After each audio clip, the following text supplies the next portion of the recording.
Hello, in this video I'm gonna show you how to install and join classes in the Google Classroom application.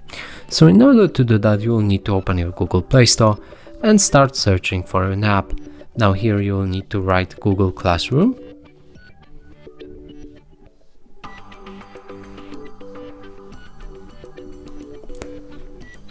After it's done, you can hit on the search button right here and install this app.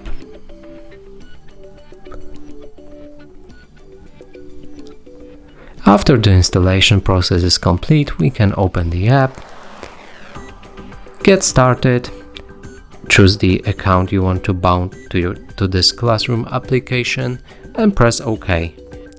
From here, to join the class, you will need to press on this plus button and select the Join Class.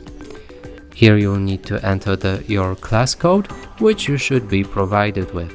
After entering this code, press on the Join button and you'll be joined in the class. And that's it for this video. Hope you like it. Please consider subscribing to our channel, leave a like and a comment below.